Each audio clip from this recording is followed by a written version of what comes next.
A'udzu billahi minasyaitonir rajim. Bismillahirrahmanirrahim. Wassallallahu ala sayyidina Muhammadin wa alihi at-tahirin. Allahumma salli ala Muhammad wa ali Muhammad wa ajil farajahum. Faqad qala Allah subhanahu wa ta'ala fi suratil Baqarah. Bismillahirrahmanirrahim. Ya ayyuhalladzina amanu kutiba alaikumus syiyam kama kutiba alal ladzina min qablikum la'allakum tattaqun. Sadaqallahul aliyyul azim. Rabbi israh li sadri wa yassir li amri wahlul 'uqdatam min lisani yafqahu qawli birahmatika ya arhamar rahimin bihaqqi Muhammad wa alihi tahirin. Sa una, mga kapatid, gusto ko lang magpasalamat sa Allah subhanahu wa ta'ala dahil nung nakaraan lang kung saan naghingi tayo sa kanya ng dua naway maabot pa natin o di kaya makamit pa natin ang susunod na buwan ng Ramadan. So insyaallah subhanahu wa ta'ala, tinanggap ng Allah subhanahu wa ta'ala ang ating dua kung saan nandito na po tayo sa buwan ng Ramadan.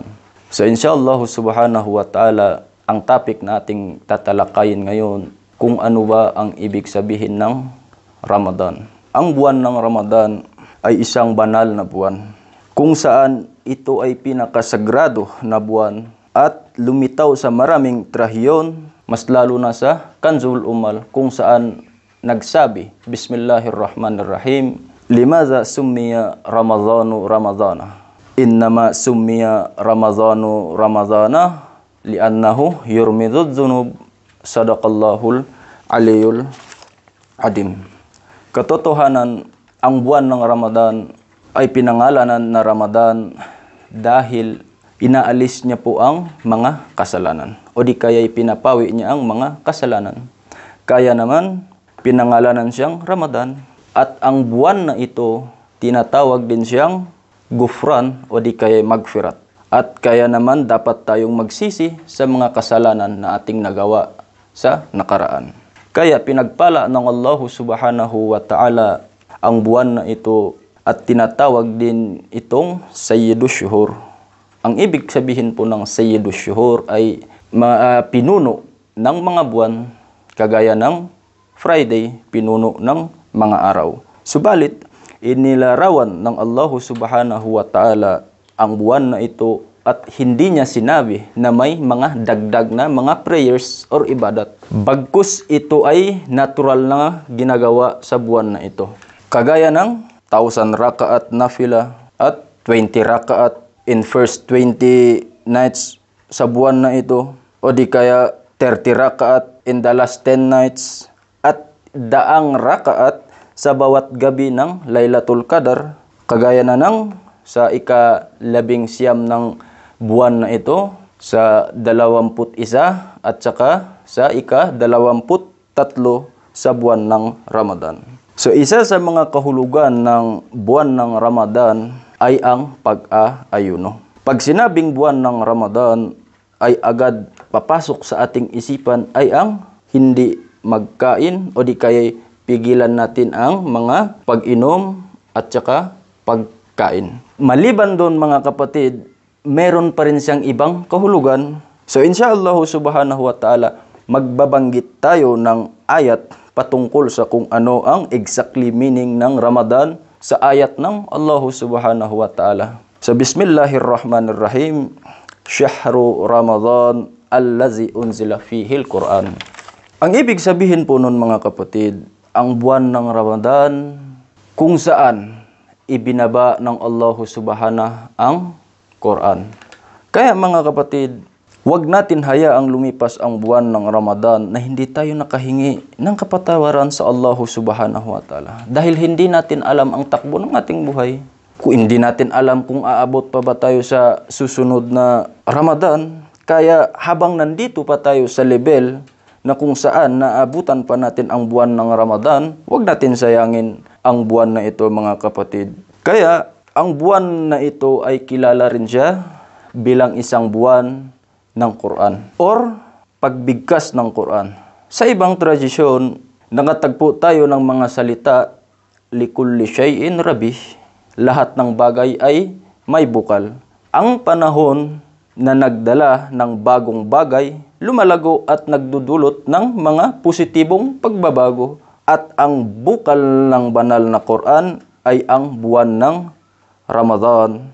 Kaya mga kapatid, napakahalaga po ng buwan na ito kung saan ang bawat kabutihang nagawa mo ay ginagantimpalaan ng Allah subhanahu wa ta'ala ng sagana. Kagaya po ng nabanggit natin kanina, ang pagbigkas sa banal na Quran sa buwan ng Ramadan ay katumbas na nabasa mo ang whole Quran. Subhanallah mga kapatid. Yun ay iilan pa lamang sa mga Quran na iyong nabigkas o di kaya nabasa. Paano na kaya kung sa bawat araw ay isang Judes at sa loob ng 30 araw na pag-aayuno, araw-araw ka nagbasa? Subhanallah mga kapatid. Diyos na po ang magbibigay sa iyo ng gantimpala. Kaya naman ang buwan na ito, kung ikaw ay nag-aayuno o di kaya sa gabi, kung di kaya sa gabi na ikaw ay natutulog, sa bawat hininga mo ay mabibilang siyang ibadat. Wa naumukum fil ibadat. Ang bawat tulog mo ay isang ibadat. Kaya napakahalaga, napakabanal po ng buwan na ito mga kapatid, na kung saan nandito tayo sa level na ginagawa natin ang paglingkod sa Allah subhanahu wa ta'ala sa magandang paraan. So ngayon, alam na natin ang ibig sabihin ng buwan ng Ramadan.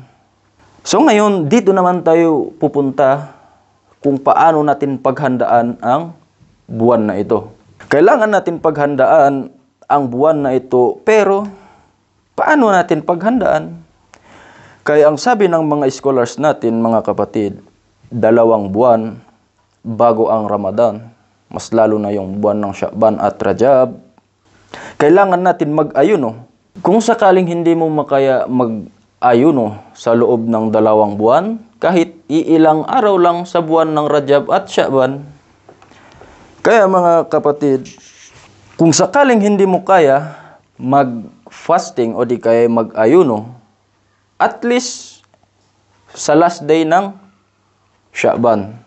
So ganun po mga kapatid ang paghanda sa buwan ng Ramadan. Pagkatapos nun mga kapatid, dito naman tayo magpunta kung paano paghandaan o di kaya ang paghanda sa ating sarili. Paano natin ihahanda ang ating sarili sa buwan ng Ramadan? Nang tinanong ng Imam Ali ang Rasulullah sallallahu alaihi wa alihi wasallam, "Ya Rasulullah, ano po ang pinakamainam na ibadat sa buwan na ito?" Ang sagot ng Rasulullah sallallahu alaihi wa alihi wasallam, ang pinakamainam na ibadat sa buwan na ito ay ang hindi paggawa ng kasalanan. Okay? So mga kapatid, dapat natin malaman ang mga kasalanan na dapat nating iwasan. So, babanggitin natin ang karugtong ng hadis ng Rasulullah sallallahu alaihi wasallam. Una ay ang huwag siraan ang iba. Okay? Ang pangalawa ay ang yung parang ganun din yung ibig sabihin mga kapatid. Bale, huwag mong siraan ang papuri nila. At yung pangatlo mga kapatid, yun na ang huwag mong gamitin ang iyong dila sa mga masasakit na salita o di kaya sa mga bastos na salita. Pang-apat ay ang pagkontrol sa iyong mata. Alam na natin to mga kapatid kung anong ibig sabihin nito. Kagaya na ng hindi natin gamitin ang mata natin sa pagtingin na ikakabatal sa ating fasting mga kapatid. At ang panglima ay ang yung ating tenga. Kagaya ng kung sakaling may narinig tayo dyan na kapitbahay o di kaya mga tao sa tabi-tabi na nag-uusap, tapos yung topic nila ay nagbabackbiting. So, ikaw na po yung mag-control sa iyong sarili. Umalis ka dyan sa kanila para ang iyong ibadat o di kaya ang iyong pag-aayuno ay hindi mabatal. Pagkatapos mo paghandaan ang sarili mo sa buwan na ito, dito naman tayo magpunta sa kung paano natin paghandaan ang ating sarili. Okay? Dapat mong paghandaan ang kapatawaran sa Allah subhanahu wa ta'ala. Kaya, ang gawin mo, mag-recite ka ng Quran nang sa ganun alisin ng Allah subhanahu wa ta'ala ang iyong kasalanan. Alam mo ba kapatid, ang salawat sa Propeta Muhammad sallallahu alaihi wasallam at sa kanyang Ahlul Bayt ay nagbibigay ng higit pa ng sadaka at pagtulong sa mga mabubuting gawa, mas lalo na sa mga nagbibigay ng iftar, at tumulong ka sa abot ng iyong makakaya. At ang pinakamagandang gifts sa buwan ng Ramadan ay ang kapatawaran. Okay? Kung matapos mo na yon ipaghandaan mga kapatid, at ang pinakamagandang gift sa buwan ng Ramadan ay ang kapatawaran. Kung napatawad mo na ang iba, saka ka maghingi ng kapatawaran sa Allah subhanahu wa ta'ala na patawarin ka. Kaya naman ang pagsisi ang pinakamabuting gawain sa buwan ng Ramadan. At kung sakali ang buwan ng Ramadan ay nagsisimula na sa iyo, maghanda ka para sa Laylatul Qadr. At pagkatapos mo paghandaan ang Laylatul Qadr, ihanda mo ang sarili mo sa Eidul Fitr.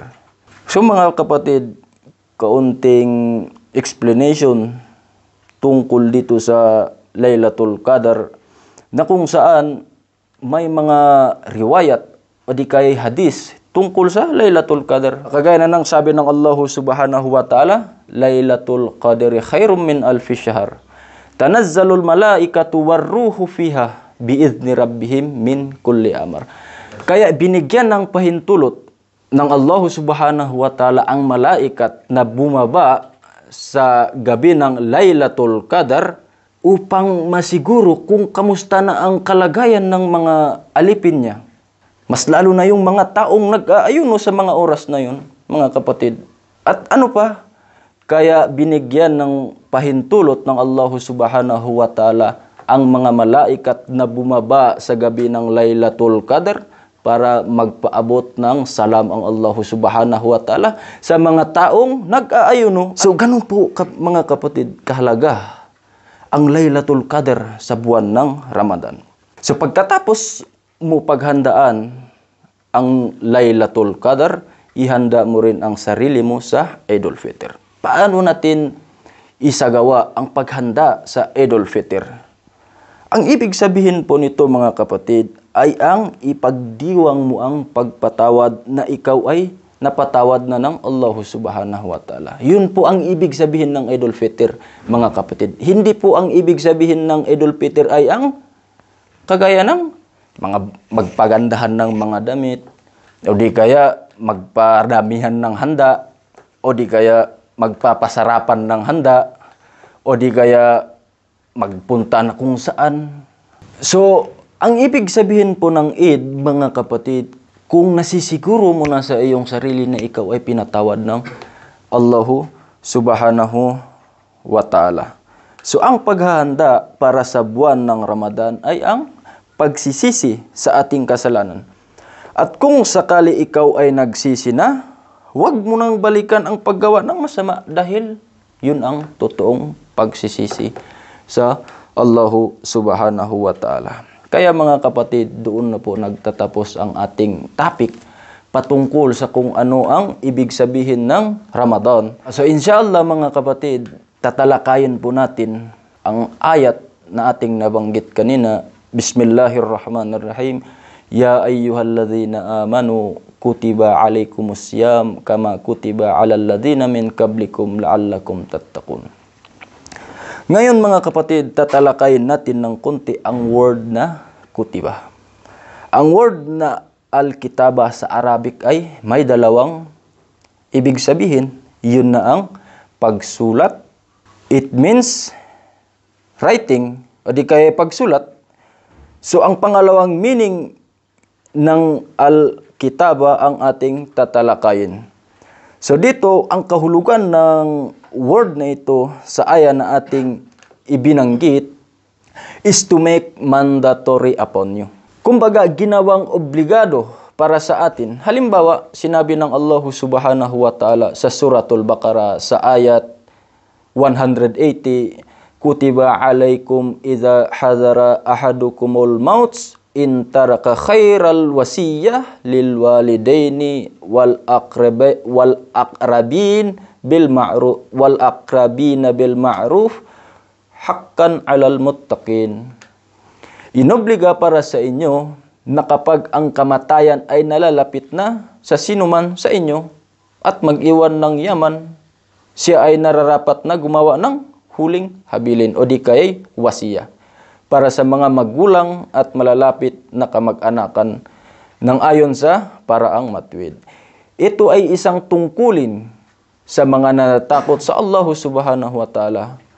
Kaya ang sabi ng Allah subhanahu wa ta'ala, o kayong mga may pananampalataya, kutiba alaikumus siyam. It means ginawang obligado ang pag-aayuno sa inyo.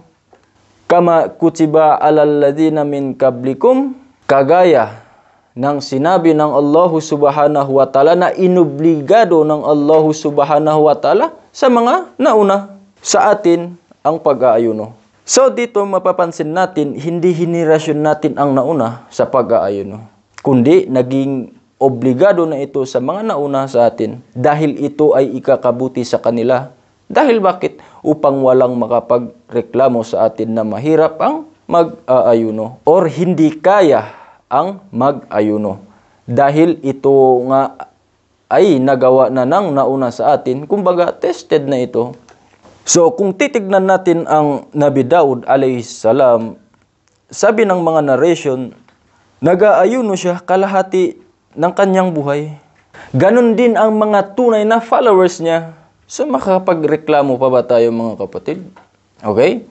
Ang propeta Musa alayhis salam, nag-aayuno ng 14 days, 40 days. Nag-aayuno ng 40 days at ang ibang riwayat ay nagsabi pa na more than 40 days pa. Subhanallah. Ganon din ang mga tunay na followers niya. So makakapagreklamo pa ba tayo mga kapatid? Kagaya rin sa propeta Isa. Nag-aayuno rin siya ng 40 days or mahigit pa. Kaya tayo ay inutusan ng Allah subhanahu wa ta'ala na mag-ayuno sa buwan ng Ramadan with a maximum of 30 days lamang. So kung ikukumpara natin sa numbers of kung ikukumpara natin sa number of days, ay wala tayong right na magreklamo if ever. So ngayon, sa sitwasyon naman ng nauna at sitwasyon natin, subhanallah, sa panahon po natin mga kapatid, may mga komportabling higaan tayo. Kung gusto natin magpahinga habang nag-aayuno, may mga air conditioner pa po tayo. At kung tayo ay lalabas or may gagawin sa labas, may mga kotse panawid or air conditioner. Ganon kasagana or kadali, mas lalo tayong komportable sa pag-aayuno. So, tignan natin ang mga nauna sa atin. Subhanallah, sa desierto pa sila nag-aayuno. Tirik pa ang araw, mga kapatid. Walang komportableng buhay, kagaya natin. Ngunit, nagawa nila ito ng walang pagrereklamo or pagdadalawang isip. Subhanallah, ganun po yung mga taong nauna sa atin, mga kapatid. Hindi sila nagrereklamo kung ano ang meron sa kanila sa oras na sila ay nag-aayuno. Kung ang basehan po natin mga kapatid, ang kalagayan natin sa nakaraan, subhanallah, sa oras na sila ay magsisimula sa kanilang pag-aayuno, 2 hulma lang mga kapatid, o di kaya'y dates at isang basong tubig ay pwede na sa kanila. Kung sa henerasyon natin ngayon, kung hindi masarap yung kinakain natin, hindi sila nagpa-fasting. Parang hindi kumpleto ang pag-aayuno nila kung hindi masarap ang pagkain. So, inshallah mga kapatid, dapat natin iwasan ang mga ganitong kaugalian sa buwan ng Ramadan. Dahil ang buwan na ito ay kung saan bisita tayo ng Allah subhanahu wa ta'ala. So, inshallah mga kapatid, doon na lang nagtatapos ang ating topic at huwag nyo pong kalimutan na i-follow ang ating page para ma-update po kayo sa ating daily upload videos sa buwan na ito at nanaway maaabutan pa natin ang susunod na buwan. Ganun din yung mga ninuno natin, isali rin natin sa ating mga dua dahil ang buwan na ito ay isa sa mga buwan na mabarakat na kung saan hindi nagdadalawang isip ang Allah subhanahu wa ta'ala na tanggapin ang ating dua. Sa Bismillahirrahmanirrahim. Wa qulu qawli wastaghfirullaha li wa lakum wa li jami'il mu'minina wal mu'minat innahu huwat tawwabur rahim. Allahumma salli ala Muhammad wa ali Muhammad.